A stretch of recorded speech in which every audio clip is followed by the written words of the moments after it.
உலகிலேயே சேஃபஸ்டான ஜேர்னினா விமான பயணம் தான்.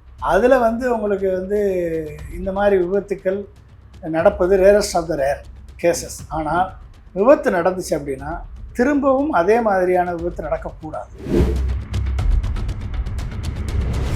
ஃபியூயல் வந்து பைப்பில் இருக்கக்கூடிய fuel will lost only for 30 to 40 seconds அப்படின்னு சொல்கிறாங்க. அப்போ 30 to 40 seconds தான் ஃப்ளைட்டே பறந்துருக்கு. 2 இன்ஜினியரும் ஃபெயிலியர் ஆயிடுச்சுன்னொன்னே பைலட்டுக்கு என்ன சரின்னு தெரியல. டேக் ஆஃப் ஆகி 30 செகண்ட் தான். ஒரு 600 feet போயிடுச்சு. அப்போ அந்த அதில் வந்து பார்க்குறப்ப இன்ஜின் 2 இன்ஜின் ஒர்க் பண்ணல. எப்படி ஒர்க் பண்ணல? ஹைட்ராலிக்ஸில் ப்ராப்ளமா, ஃப்ளாப் செட்டிங்கில் ப்ராப்ளமா, ஃப்ளாப்பில் வந்து fly by wire control system ஒழுங்காக ஒர்க் பண்ணலையா, இத்தனை ப்ராப்ளத்தையும் கண்டுபிடிக்கணும். நீங்கள் வந்து என்ஜினுடைய த்ரஸ்ட்டு ஃபெயிலியர் ஆச்சு அப்படின்னா ஏன்னா ஃபியூயல் சப்ளை இல்லையா, ஃபியூயல் சப்ளை ஒழுங்காக போச்சா இல்லையா, இல்லை ஃபியூயல் சப்ளை வந்து சுவிட்ச் ஆஃப் ஆயிடுச்சா, இதெல்லாம் வந்து ஸ்டாண்டர்ட் ஆப்ரேட்டிங் ப்ரொசீஜர் படி ஒழுங்காக இருந்தால் தான் எடுப்பாங்க. பைலட்டு ஒழுங்காக இருந்திருக்கணும். த்ரஸ்ட்டுக்கு தகுந்த வெயிட்டுக்கு தகுந்த த்ரஸ்ட் வேணும். அப்போ அந்த வெயிட்டு தான் அங்கே தான் அதானி வந்து ஒரு, ஏன்னா கிரவுண்ட் கண்ட்ரோல் சிஸ்டம் அவங்ககிட்ட தான் இருக்குது. டிக்ளேர்டு வெயிட்டுக்கும் லோடான வெயிட்டுக்கும் என்ன டிஃபரன்ஸ்? நார்மலாக அகமதாபாத் ஏர்போர்ட்டில் அதிகமாக லோட் பண்ணுறாங்கன்றத குற்றச்சாட்டு இருக்குது. அதான் நீ வந்து ஜெர்க்காயிருப்பார் இந்த ஆக்சிடென்ட் நடந்த உடனே அவருடைய ஏஜென்ட்டுகளை கூப்பிட்டு இதை திருப்பி விடு, டைவெர்ட் பண்ணு அப்படின்னு சொல்லியிருப்பார். அந்த வேலையை அந்த அடிமை செஞ்சுருப்பாங்க. இப்போ வந்து லிஸ்ட்டு கேட்குறாரு மோடி, என்னென்ன ஏர்க்ராஃப்ட் எப்போ வாங்கினீங்க, எவ்வளோ நாள் பழசு, அது எவ்வளோ நாள் ஆப்ரேட் பண்ணுறீங்க, டீட்டெயிலாம் கொடுங்க. நீ ஓன்றது தானே வாங்கினாங்க, ஓன்ற டேட்டா இல்லையா?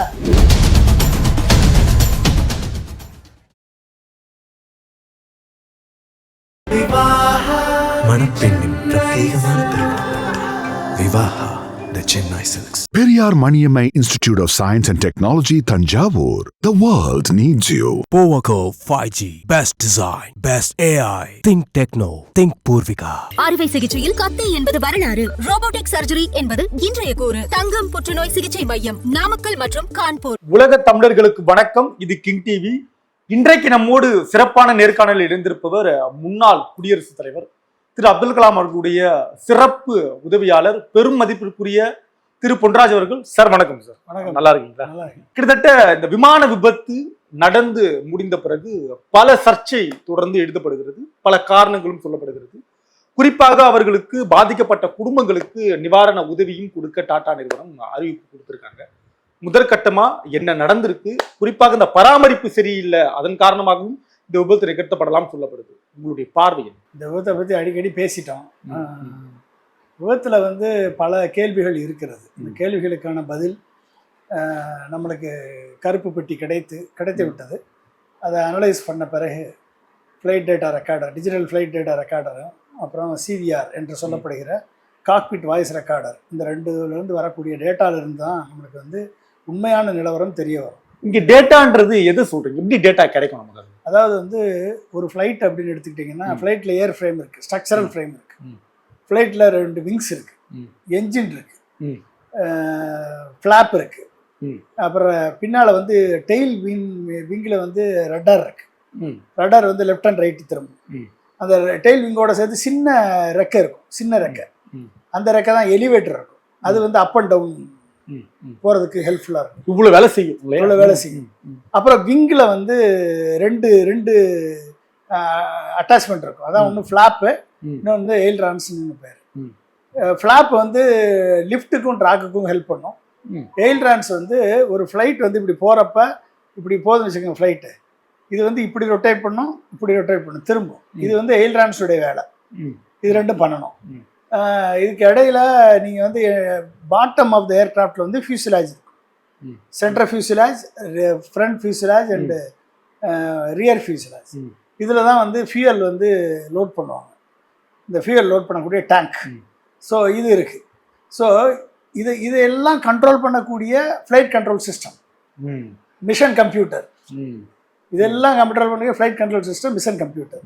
அப்போ அப்புறம் வந்து இதனுடைய லேண்டிங் கியர் தான் அந்த டயர், அதுக்கு பேர் தான் லேண்டிங் கியர்னு பேர் இந்த tyre. So landing gear operation, அது வந்து மேலே தூக்கும், கீழே இறங்கும் போது அது கீழே இறங்கும், அதுக்கப்புறம் லேண்ட் ஆகும் அந்த ஓடுதளத்தில். இத்தனை காம்போனன்ட்ஸையும் கண்ட்ரோல் பண்ணி, இத்தனை காம்போனன்ட்ஸ் இருந்த டேட்டாவை எடுத்து, எல்லா டேட்டாவையும் பைலட்டினுடைய காக்பிட்டுக்கு முன்னால் ஹெட்அப் டிஸ்பிளே இருக்கும். ஹெட்அப் டிஸ்பிளேல ஒவ்வொரு சிஸ்டத்தை பற்றியும் பேஜஸ் இருக்கும். இந்த பேஜ் எப்படி இருக்குது, லேண்டிங் கியர் எப்படி இருக்குது, ஒர்க் பண்ணுது, இஸ் கரெக்டாக நாட், ஃபியூசிலேஜ் கரெக்டாக லோட் ஆகிருக்கா இல்லையா, ஃபியூசிலேஜோடைய பைப்பிங் லைன் ஒழுங்காக இருக்கா இல்லையா, ஃப்ளாப் சிஸ்டம் கான்ஃபிகரேஷன் கரெக்டாக இருக்கா இல்லையா, என்ஜின் ரெண்டும் த்ரஸ்ட்டு கரெக்டாக இருக்கா இல்லையா, என்ஜின் ஒர்க் ஆகுதா இல்லையா. ஸோ இப்படி எல்லாத்தையும் செக் பண்ணி அத்தனை டேட்டாவையும் எடுத்து இதை வந்து ஒட்டுமொத்தமாக பைலட்டுக்கு டேட்டாவாக கொடுத்துருவாங்க, வந்துடும். ஸோ இதை வந்து மேனேஜ் பண்ணுறதுக்கு போயிங் 787 வந்து ஃபேடக்குன்னு ஒன்று இருக்குது. ஃபேடக்குன்னு பேர் அதுக்கு. ஃபுல் அத்தாரிட்டி டிஜிட்டல் என்ஜின் கண்ட்ரோல்னு பேர். Completely automated system for thrust management. சரி. த்ரஸ்ட்டை மேனேஜ் பண்ணுறதுக்கு, அதாவது தேவையான உந்து சக்தியை மேனேஜ் பண்ணக்கூடிய software, hardware and electronic control தான் அது. சரி. அப்போ என்ஜின் கம்ப்ளீட் என்ஜினை அதான் மேனேஜ் பண்ணும். ஸோ இத்தனைக்கு அப்புறம் எலக்ட்ரிக்கல் சிஸ்டம் இருக்குது, அதனுடைய ஃபியூயல் சப்ளை சிஸ்டம் இருக்குது, இத்தனையும் இன்டகிரேட் பண்ணி கொடுக்கும். இது வந்து எனக்கு எப்படி தெரியும் அப்படின்னா, நான் வந்து உங்கள் யூடியூப்பில் இல்லை வந்து வாட்ஸ்அப்பில் படிச்சுட்டு விக்கிபீடியாவில் படிச்சுட்டு பேசுகிறேன் இல்லை நான். ஏன்னா நான் வந்து ஃபைட்டர் ஏர்கிராஃப்ட் டிசைன் அண்ட் டெவலப்மெண்ட்டில் இன்வால்வ் இருந்ததுனால சயின்டிஸ்டாக இருந்ததுனால எனக்கு வந்து இந்த ஃப்ளைட்டினுடைய கம்ப்ளீட் சிஸ்டத்தை பற்றி தெரியும். ஏன்னா நான் வந்து டெக்னாலஜி டெவலப்மெண்ட் டைரக்டரேட்டில் ஏடிஏல மினிஸ்ட்ரி ஆஃப் டிஃபென்ஸில் சயின்டிஸ்டாக ஒர்க் பண்ணேன். அப்போ அதில் வந்து எங்களுடைய டிபார்ட்மெண்ட் வந்து டெக்னாலஜி டெவலப்மெண்ட் டிபார்ட்மெண்ட். இதில் வந்து மெயினாக computer systems and networking and full support, software, இது எல்லாமே எங்களுடைய கண்ட்ரோலில் வர்றதுனால எல்லா டிபார்ட்மெண்ட்டுக்கும் நாங்கள் போய் ஒர்க் பண்ணுவோம். அது தரவுகளோட எல்லா டிபார்ட்மெண்ட்டும். நீங்கள் கம்ப்யூட்டர் டிசைன், அப்போ டிசைன் பண்ணக்கூடிய டிபார்ட்மெண்ட்டும் நாங்கள் எங்களுடைய இன்புட் இருக்கும். கம்ப்யூட்டர் மேனுஃபேக்சரிங் அவங்களுக்கும் நாங்கள் சப்போர்ட் பண்ணுவோம். அடுத்து வந்து நீங்கள் வந்து விர்ச்சுவல் ரியாலிட்டி, அடுத்து வந்து கம்ப்யூட்டரைசேஷனல் ஃப்ளூயிட் டைனமிக்ஸ், சிஎஃப்டி. அதான் ஏர் ஃப்ரேம் வந்து ஒரு ஃப்ளைட் பறக்குது அப்படின்னா எப்படி ஏரோடைனமிக்ஸ் எப்படி ஒர்க் பண்ணுது, எப்படி லிஃப்ட் ஜென்ரேட் ஆகுது, எப்படி ட்ராக் ஜென்ரேட் ஆகுது, எப்படி வந்து டேக் ஆஃப் ஆகுது, இதை வந்து கம்ப்ளீட்டாக சிஎஃப்டி அனாலிசிஸ் பண்ணக்கூடிய சிஸ்டத்தை டிசைன் பண்ணி கொடுத்துருக்கேன் நான். ஓகே. அப்புறம் வந்து ஏவியானிக்ஸ், கம்ப்ளீட் ஏவியானிக்ஸ் தான் காக்பிட்டை. அந்த கம்ப்ளீட் ஏவியானிக்ஸில் காக்பிட்டை சிமுலேட்டரை டிசைன் பண்ணியிருக்கோம். அங்கே டாக்டர் தினகர் ராஜ்குமார் தலைமையில் பிரபுல்ல சந்திரன், சுரேஷ்குமார் இவங்களோட. ஸோ அதில் வந்து அவங்க பண்ண சிஸ்டத்தில் சி கோடு தான் இருந்தது அதை அப்படியே வந்து ஆப்ஜெக்ட் ஓரியன்டட் டிசைனாக மாற்றுறதுக்கு நான் ஹெல்ப் பண்ணியிருக்கேன். அதே மாதிரி virtual reality doctor RK Ramanathan தலைமையில் அப்துல் கலாம் வந்து முதல்ல விர்ச்சுவல் ரியாலிட்டியை 1995 இன்ட்ரடியூஸ் பண்ணார். First time virtual reality. இப்போ தான் நீங்கள்லாம் காகிள் போட்டு பார்க்குறீங்க. நாங்கள் 1995 அதில் இன்ட்ரடியூஸ் பண்ணோம். அதில் எம்டிஆர் பிரசாத்னு அவர் கீழே 32 வருடம் முன்னாடி இல்லையா? ஆமாம், 1995 அப்போ அதை வந்து இன்ட்ரடியூஸ் பண்ணி அந்த விர்ச்சுவல் ரியாலிட்டியில் சிமுலேட்டரை கொண்டாந்து கேட்ல பண்ணுற டிசைனை கொண்டாந்து இதில் வந்து வச்சு இதில் அசம்பிளி டிஸ்அசம்பிளி ஸ்டடீஸ் பண்ணி கிராஸ் ரெஃபரன்ஸ் ஸ்டடீஸ் பண்ணி மார்க்கு நான் ப்ரோட்டோடைப் பண்ணுறதுக்கு பெரிய ஒரு ஸ்ட்ரக்சரல் மார்க் டிசைன் பண்ணுவாங்க. அதெல்லாம் இல்லாமல் எல்லாமே கம்ப்யூட்டர் எய்டட் டிசைனில் கொண்டு வந்து இதெல்லாம் பண்ணுறதுக்கான வேலையெல்லாம் பண்ணியிருக்கோம். ஸோ அப்புறம் வந்து டாக்டர் ஆர்கே ராமநாதன் கீழே இருக்கக்கூடிய குரூப்பு, என் கூட வந்து ராமகிருஷ்ணன், பாண்டியன், இப்படி வந்து பல்வேறு சயின்டிஸ்ட் ஒர்க் பண்ணி எல்லாரும் இன்டகிரேட் பண்ணி கொடுத்தோம். அப்போ நாங்கள் ஏடிஏல டிசைன் பண்ணுவோம், ஹெச்ஏஎல் மேனுஃபேக்சரிங் பண்ணுவோம், அசம்பிள் பண்ணுவோம். ஏடிஏ டிசைன் பண்ணுவோம், அசம்பிள். நாங்கள் டிசைன் பண்ண பார்ட்ஸை வந்து 400 இண்டஸ்ட்ரி, பிரைவேட் இண்டஸ்ட்ரி மேனுஃபேக்சர் பண்ணுவாங்க. அதை இண்டிபெண்டன்ட் வேலிடேஷன் வெரிஃபிகேஷன் பண்ணுவோம். பண்ணதை வந்து அந்த பார்ட்ஸ் அங்கே போகும். ப்ராடக்ட் டேட்டா மேனேஜ்மெண்ட் சிஸ்டத்து மூலமா அதை வந்து மேனேஜ் பண்ணி ஒட்டுமொத்த HAL அசம்பிள் பண்ணுவாங்க. இதுதான் வந்து என்டையர் ப்ராசஸ். இதில் இன்வால்வ் ஆனதுனால எனக்கு வந்து கொஞ்சம் தெரியும்.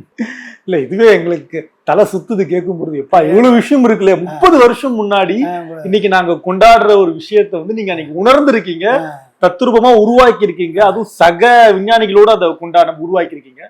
இந்த இவ்வளவு பங்களிப்பு இருக்கு. இந்த பங்களிப்பு வந்து நம்ம வந்து கொண்டாடுறோம். இதையெல்லாம் தாண்டி இந்த விபத்திற்கு முக்கிய காரணமாக இன்றைக்கு பேசப்படுவது பராமரிப்பும் அதானி குழுமமும். என்ன டாடா குழுமம், ஆமா டாட்டாவும் அந்த பராமரிப்பு பராமரிப்பு வந்து அதானி குழுமம் என்ன நடந்திருக்கு? பராமரிப்பு எந்த அளவுக்கு முக்கியம், அதானி குழுமம் தவற விட்டது என்னவா இருக்கும்? அதாவது வந்து நீங்க இதுல முக்கியமான விஷயத்த 4 விஷயத்த பார்க்கணும்.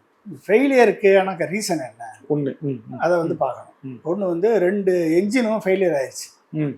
ஃபெயிலியர் ஆன உடனே 2 என்ஜினியரும் ஃபெயிலியர் ஆயிடுச்சுன்னொடனே பைலட்டுக்கு என்ன செய்யறதுன்னு தெரியல. டேக் ஆஃப் ஆகி 30 செகண்ட் தான், 30 செகண்ட் 40 செகண்ட் சொல்கிறாங்க. 3 நிமிஷம் சொன்னாங்க முதல்ல ஈஸியாக. இப்போ டேக் ஆஃப் ஆகி 30 செகண்டில் ஒரு 600 ஃபீட்டு போயிடுச்சு. அப்போ அந்த அதில் வந்து பார்க்குறப்ப என்ஜின் 2 என்ஜின் ஒர்க் பண்ணல. எப்படி ஒர்க் பண்ணல? அப்போ அதுக்கு என்ன ரீசன்? ஏன் ஷட் டவுன் ஆச்சு? ஏன் பவர் வரலை? பவர் கிடைக்கலையா? என்ஜினுக்கு பவர் கிடைக்கலையா? இல்லை வந்து என்ஜின் வந்து ஃபேடக் ஃபெயிலியர் ஆயிடுச்சா?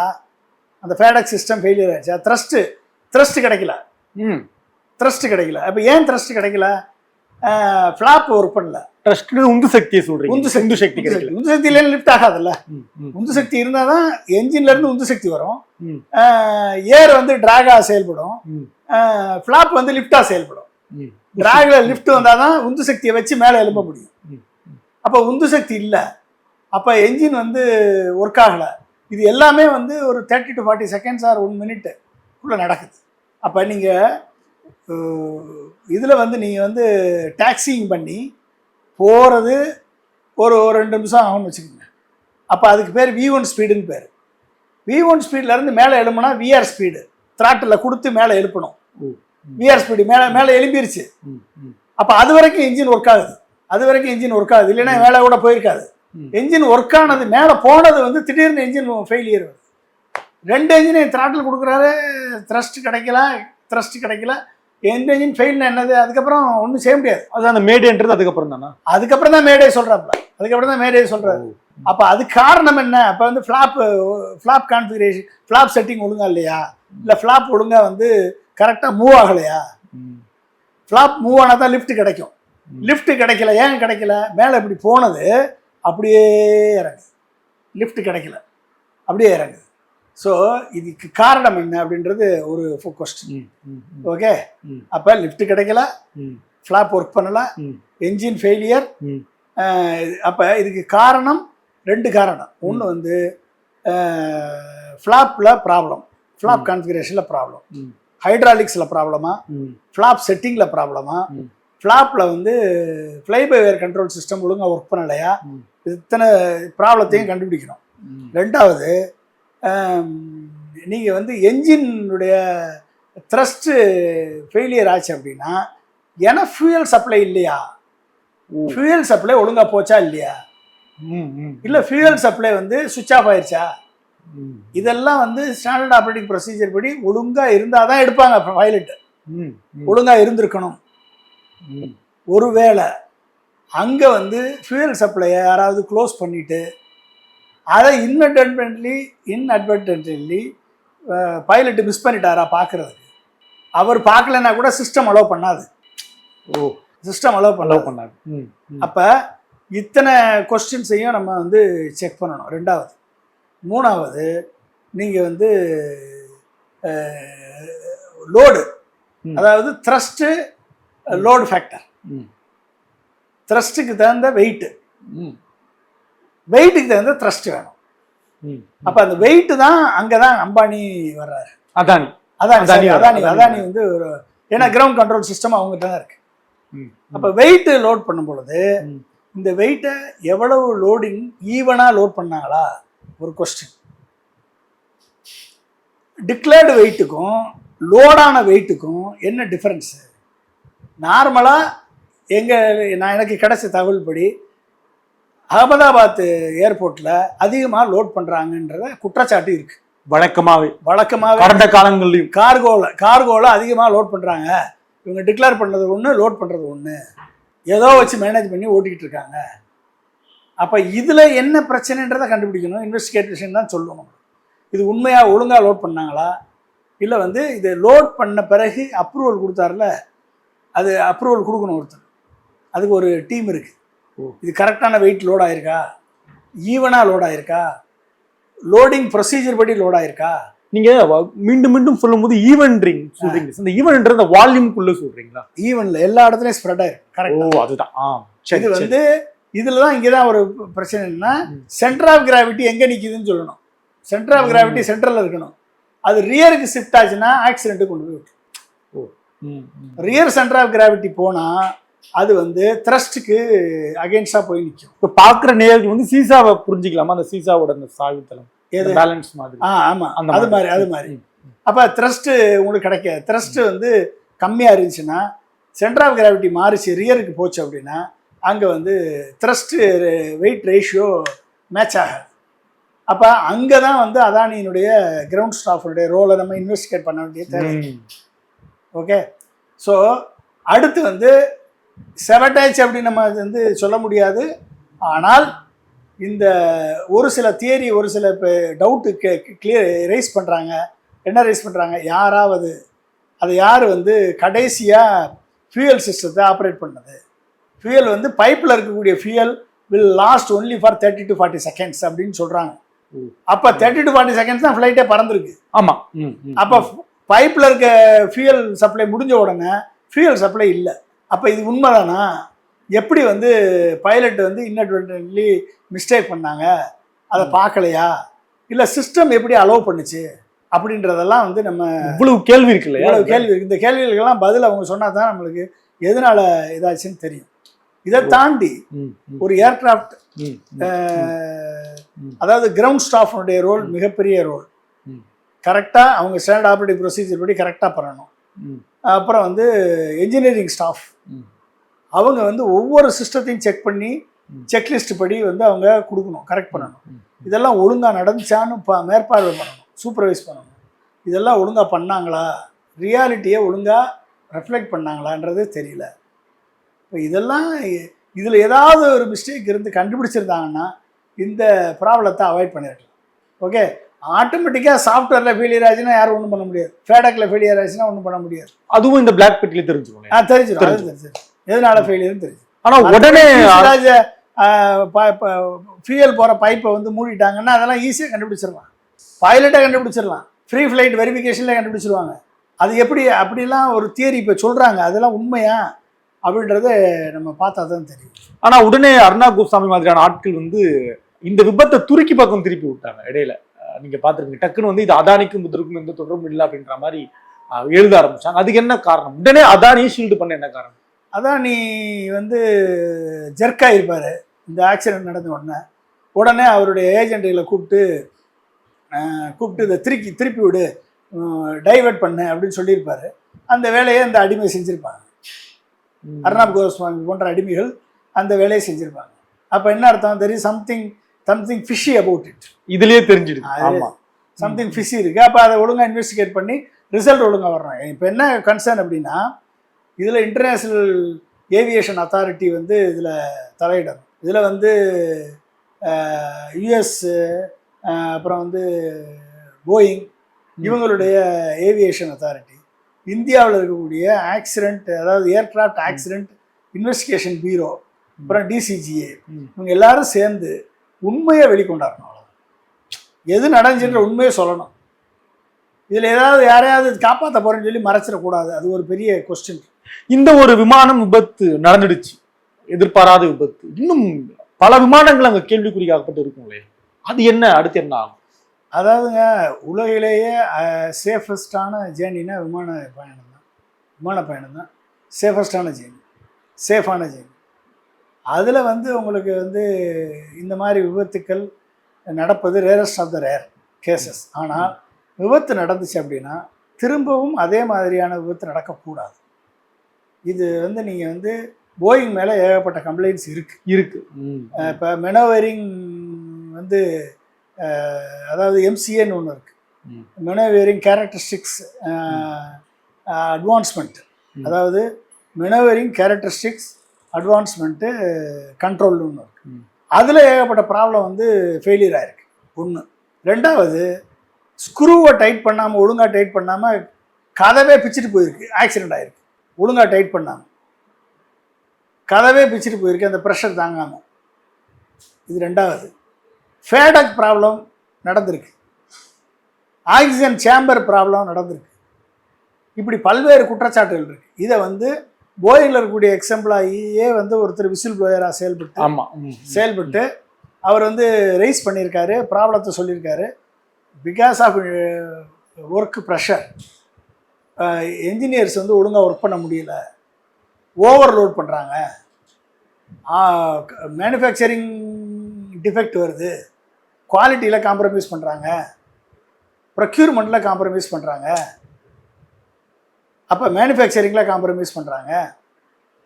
இப்படியெல்லாம் வந்து விசில் ப்ளோயர் கவனத்துக்கு கொண்டு வராங்க. இந்த காம்ப்ரமைசிங் எல்லாமே காஸ்ட் சேவிங், அப்புறம் குயிக்காக ரிலீஸ் பண்ணணுன்ற மெத்தடு.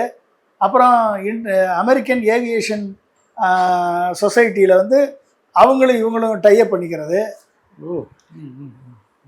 அப்போ வந்து நான் வந்து சியாட்டிலில் போய் போயிங்குடைய ஹேங்கருக்கே போயிருக்கேன், மேனுஃபேக்சரிங் ஹேங்கருக்கே போயிருக்கேன். அப்துல் கலாம் சாரும் நானும் விசிட் பண்ணால் சியாட்டிலில் போயிங்குடைய ஹேங்கர். அப்போ வந்து இதே ட்ரீம் லைனர் 747 தான் பண்ணிட்டு இருந்தாங்க. 2009 இது நடந்துட்டு இருக்கு. சரி, மேனுஃபேக்சரிங் ஆகி போயிட்டே இருக்கு. இதில் வந்து அப்கிரேட் பண்ணுறது, சாஃப்ட்வேரு அப்கிரேட் பண்ணக்கூடிய சிஸ்டம், இது எல்லாமே வந்து குவாலிட்டியில் காம்ப்ரமைஸ் பண்ணிட்டீங்கன்னு வச்சுக்கோங்களேன், காம்படிட்டிவ்னஸ் போகுது. இப்போ காம்படிட்டிவ்னஸ்க்காக காஸ்ட் கட்டிங் பண்ணுறாங்க. என்ஜினியருக்கு, ஒர்க் பண்ணக்கூடிய என்ஜினியர்ஸுக்கு ப்ரெஷர் இருக்குது, பணி நேரம் அதிகமாக இருக்கிறது உண்மை, பணி நேரம் அதிகமாக இருக்குது. அப்போ வந்து அது மட்டும் இல்லாமல் ஓவர்லோடு பண்ணுறாங்க. அப்புறம் வந்து இது மாதிரி பிரச்சனைன்னு சொன்னால் அதை உடனே அட்ரஸ் பண்ணாமல் போகக்கூடாது. இப்போ நாங்கள் ஃபைட்டர் ஏர்கிராஃப்ட்லாம் வந்துட்டு சின்ன பிரச்சனை கூட நாங்கள் வந்து சால்வ் பண்ணாமல் அடுத்த ஸ்டெப் போக மாட்டோம், நகர மாட்டோம். நாட் ஈவன் 0.0009% எரர் கூட we cannot accept. That may lead to a problem. Where is a general systems, where is a fly-by-wire control system, where is a missile computer, where is a cockpit, where is a claw, control law. எதுலையுமே வந்து காம்ப்ரமைஸாக பண்ண முடியாது. ஆனால் கூடாது. இது பெரிய முறைகேடு, மோசடி இல்லையா? அப்போ இந்த மாதிரியான குற்றச்சாட்டுகள் போயிங் மேலே இருக்குது. அதுக்கு என்ன பதில் சொல்கிறாங்கன்னு தெரியாது. இந்திய அரசுடைய செயல்பாடு என்னவா இருக்கும் நீதி வழங்குறதுல? இந்திய அரசு இதில் வந்து டிரான்ஸ்பரண்டாக செயல்படணும், எந்த ரிசல்ட்டையும் மறைக்கக்கூடாது. இதில் என்ன நடந்துச்சுன்றத ஓப்பனாக இன்டர்நேஷ்னல் கம்யூனிட்டிக்கு டிஸ்க்ளோஸ் பண்ணணும். ஒரு சார்பு இல்லாமல் டிஸ்க்ளோஸ் பண்ணணும். இதில் யாராவது ஹியூமன் எரரோ, இதில் வந்து நெக்லிஜென்ஸோ இருந்தால் அதுக்குரிய நடவடிக்கை எடுக்கணும். மெஷினில் எரர் வந்துச்சு அப்படின்னா அது வந்து is responsibility of the Boeing. அடிப்படை மக்களுக்கு இன்னொரு கேள்வி கூட இருக்குது சார். பிரதமர் மோடி அதானி டாட்டா கேள்வி கேட்பாரான்னு கேட்குறாங்க. அதனால தான் இந்த டவுட் வருது. இப்போ டாட்டா வந்து ஏர்லைன்ஸ், ஆப்ரேட்டிங் ஏர்லைன்ஸ், இன்னைக்கு இவங்க ஆப்ரேட் பண்ணுறாங்க. இதை வாங்கினது யார்? ஏர் இண்டியா யார்கிட்ட இருந்துச்சு? கவர்மெண்ட் ஆஃப் இந்தியாவிலேருந்து. இப்போ வந்து லிஸ்ட்டு கேட்குறாரு மோடி, என்னென்ன ஏர்கிராஃப்ட் எப்போ வாங்கினீங்க, எவ்வளோ நாள் பழசு, அது எவ்வளோ நாள் ஆப்ரேட் பண்ணுறீங்க, டீட்டெயிலாம் கொடுங்கன்னு. ஏடி ஓன்றம் தானே வாங்கினாங்க, ஓன்ற டேட்டா இல்லையா? ஓன்றம் தானே வாங்கினாங்க, ஓன்ற டேட்டா கிடையாதா? அதாவது வந்து ஏர்லைன்ஸை பொறுத்த வரைக்கும் அவங்களுடைய ரோல் வந்து operation, maintenance and upkeeping of the எஸ்ஓபி. இது வந்து அவங்களுடைய இதில் ஏதாவது தவறு இருந்தால் ஏர்லைன்ஸ், டாடா ஏர்லைன்ஸ் தண்டிக்கப்பட வேண்டியவர்கள். கட்டாயம். கிரவுண்ட் ஸ்டாஃப் கம்ப்ளீட்டாக கிரவுண்ட் கண்ட்ரோல் வந்து அதானிகிட்ட இருக்கு. அப்போ அதானி வந்து ஓவர்லோட் பண்ணியிருந்தால் அவர்கள் வந்து ரெஸ்பான்சிபிள், மோடிக்கு வேண்டப்பட்டவர். அப்புறம் ஃப்ளையிங் மெஷினில் ப்ராப்ளம் அப்படின்னா போயிங் ரெஸ்பான்சிபிள். சரியா? கடைசியில் 241 உயிர்களுக்கு ரெஸ்பான்சிபிள் இத்தனை பேர் சேர்ந்து. உங்களுடைய நேரத்தை ஒதுக்கி மிக சிறப்பாக ஒரு நேர்காணல், பல கணைகளை இந்த கேள்வியில கொடுத்தீங்க. ரொம்ப ரொம்ப சுவாரஸ்யமாக ஆதாரபூர்வமாக நீங்க முன்வைத்த அந்த தர்க்க ரீதியான வாதத்திற்கு இப்ப அவங்க பதில் கொடுக்க ஆரம்பிப்பாங்க. நம்ம பொறுத்திருந்து பார்க்கலாம். ரொம்ப நன்றி சார். நன்றி நன்றி. மணப்பெண்ணின் பிரத்யேகமான திருமணம். Vivaha the Chennai silks. Periyar Maniammai Institute of Science and Technology, Thanjavur. The world needs you. Powaco 5G. Best design. Best AI. Think Techno. Think Purvika.